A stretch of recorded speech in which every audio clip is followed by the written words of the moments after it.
Hello, and welcome back to another episode of the Adrienne Ross Show, where sports and culture connect. And of course, if this is your first time, you get a special welcome. But I appreciate all of you, those who've been here before, those of you who remain here, and those of you who are new. I ask that you hit that like button, hit the subscribe button, and now let's talk about some things. Free agency is about to kick off, as it is just a few hours from January 11th. So a lot of things are going to be on over the next few months, even all the way up to the start of the WNBA 2025 season. Now let's talk about NaLyssa Smith.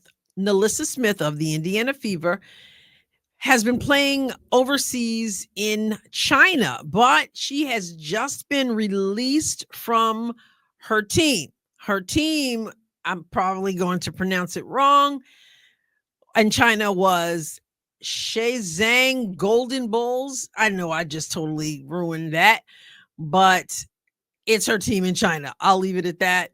And they have announced that she's been released. And they said this: after friendly negotiations between both parties, our club has amicably broken up with American player NaLyssa Smith.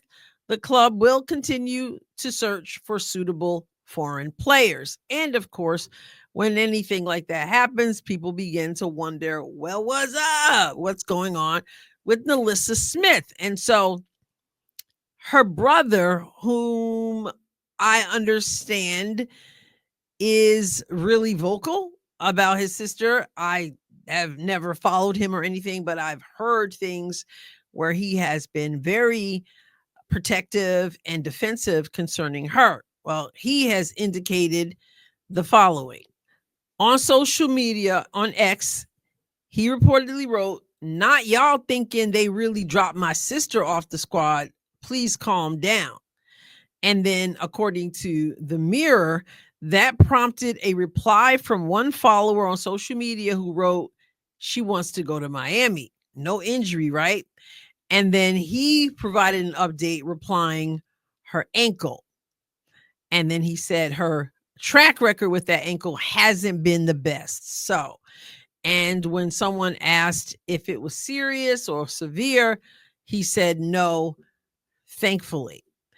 Now, the rumors apparently have been swirling that she's coming home, amicably got out of her agreement, whatever they call it. I assume it's a contract. She got out of her partnership. I'll leave it at that because I don't know how they do things overseas, but she got out of her partnership with the China team. And the rumors are that maybe, just maybe, she's going to join Unrivaled, where, of course, Adrienne is. That, however, would not make sense if she's injured, but it also wouldn't make sense because I don't think there are any team. I don't think there's any room left. But then some say because Cameron Brink is still recuperating from her injury, that there could possibly be room.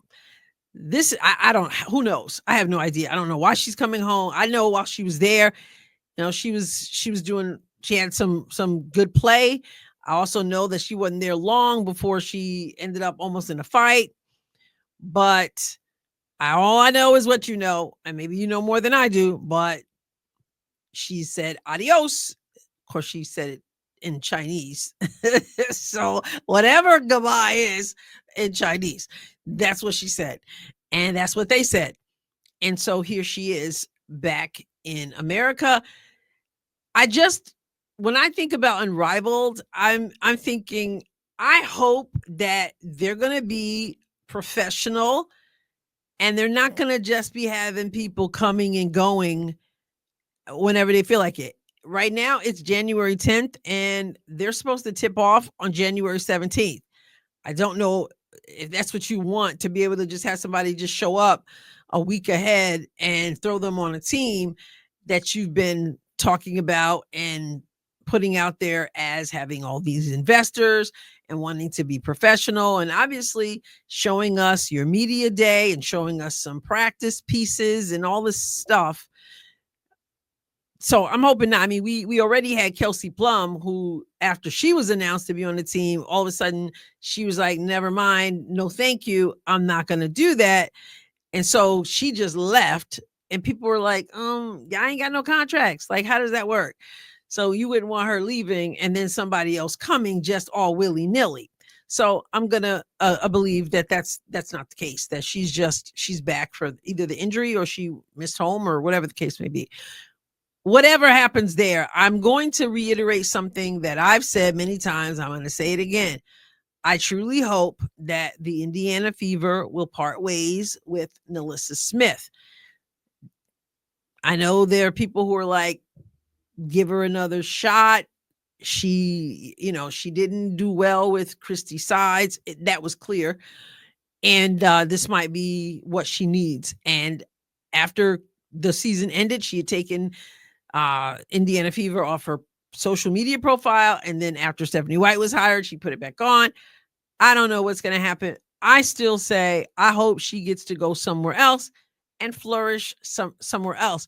But there just seems to be too much drama attached to her and the connection with Dejanay Carrington. And I just find that it's just not, I don't see that working. And I honestly don't want it to work. Don't want to see too much. And Dejanay's still out there, as we saw, I think it was a New Year's Eve with the cab driver, the Uber driver. And I did a video on that. It's just, no, it wasn't NaLyssa Smith, but the connection there just seems like it just brings drama. And for the Indiana Fever right now, it's not about drama. They didn't bring in a new GM.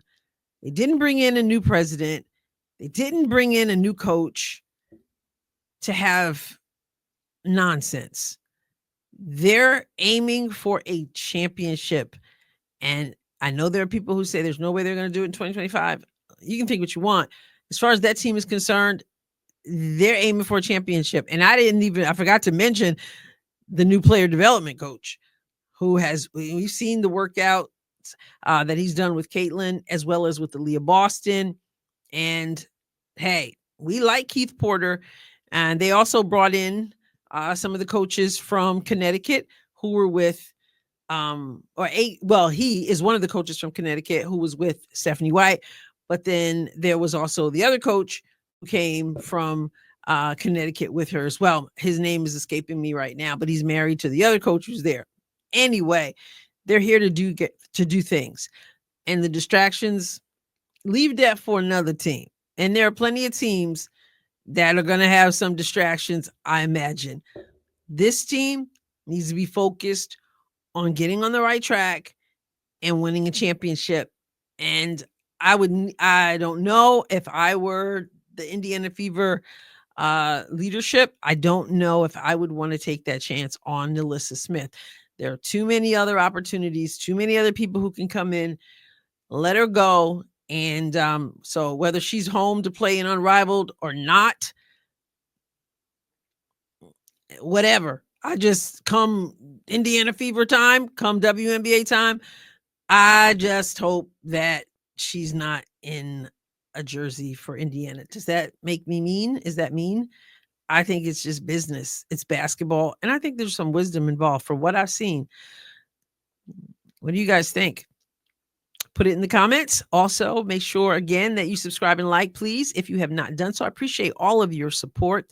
I will catch you next time, God willing. God bless you abundantly.